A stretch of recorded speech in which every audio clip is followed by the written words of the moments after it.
আসসালামু আলাইকুম। Hello viewers, সকলকে আমার শুভেচ্ছা। অনেক দিন পর আবার নিয়ে আসলাম আরেকটি রান্নার ভিডিও। জাতীয় ফুল শাপলা দিয়ে চিংড়ি মাছ দিয়ে রান্না করব আজকে। জাতীয় ফুল শাপলার ডাঁটগুলো কিভাবে ছাড়িয়ে নিচ্ছি দেখুন। ডাঁটা যেভাবে আমরা ছাড়াই ঠিক সেভাবেই আঁশগুলো ছাড়িয়ে নিচ্ছি। এগুলো হচ্ছে কি আগের দিন কেটে ধুয়ে রাখলে পানিটা ঝরে যায়, তখন রান্না করলে ততটা পানি ওঠে না। কিন্তু আমি আজকেই কাটতেছি, আজকেই ধুয়ে নিয়েছি, আজকেই রান্না করতেছি। এখন কড়াইতে দিয়ে দিব তেল। তেলের মাঝে পেঁয়াজ কুচি দিয়ে দিলাম।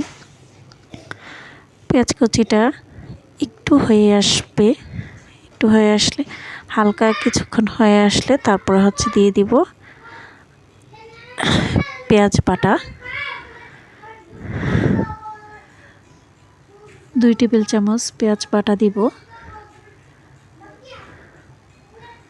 পেঁয়াজ বাটাটা চিংড়ি মাছ তরকারিতে একটু বেশি লাগে, না হয় চিংড়ি মাছটা খেতে বেশি স্বাদ লাগে না। 1/2 টেবিল চামচ রসুন বাটা। অনেকে রসুন খায় না চিংড়ি মাছে, কিন্তু আমার রসুন বাটাটা ছাড়া ভালো লাগে না। 1/2 চা চামচ হলুদ গুঁড়া দিয়ে দিলাম। 1 চামচ মরিচের গুঁড়া, যে যেরকম ঝাল খেতে পছন্দ করেন। তারপর দিয়ে দিব 1/4 চামচ ধনিয়ার গুঁড়া, 1/2 চামচ জিরার গুঁড়া। মশলাটা একটু ভুনা ভুনা করে নেব।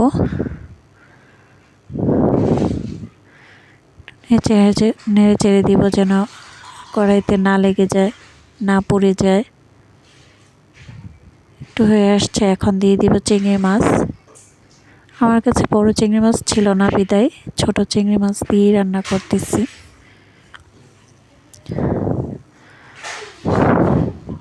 চিংড়ি মাছটা মশলার মাঝে ভালো করে কষিয়ে নেব, একদম ভুনা ভুনা করে।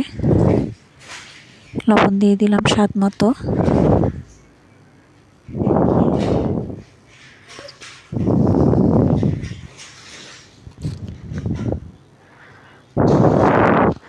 চিংড়ি মাছটা ভালো করে ভুনে নেব।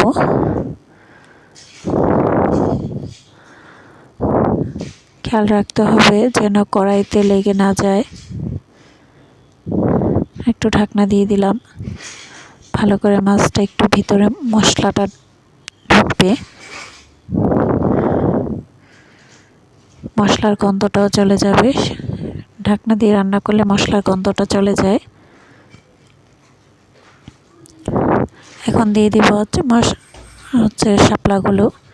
চিংড়ি মাছটা ভুনা হয়ে গেছে, সেজন্য এখন শাপলাগুলো দিয়ে দিলাম। ভালো করে উপরে নিচ করে মিশিয়ে নেব। সবগুলো শাপলা দিয়ে দিলাম।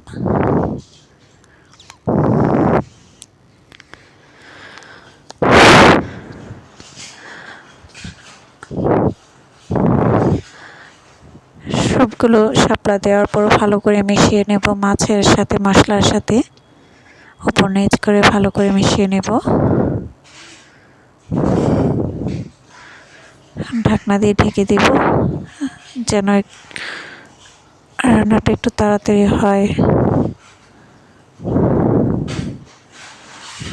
দেখুন অনেকটা মিশে গেছে ঢাকনা দেওয়াতে তাড়াতাড়ি।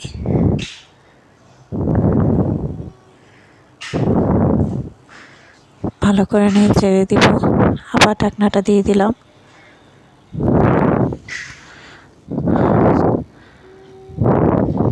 এই পর্যায়ে দিয়ে দিচ্ছি কাঁচামরিচ।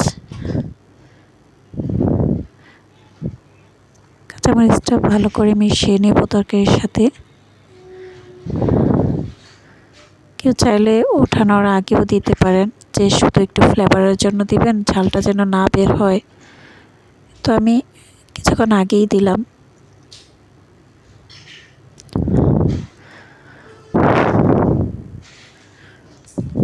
আমার রান্না প্রায় হয়েই এসেছে, রান্না হয়ে গেছে। এই যে দেখুন কত সুন্দর হয়েছে রান্না। কিন্তু আমি যদি আগের দিন কেটে রাখতাম তাহলে আর একটু ঝোলটা কম হতো। সবাই রান্না করে খেয়ে তারপর জানাবেন। ধন্যবাদ।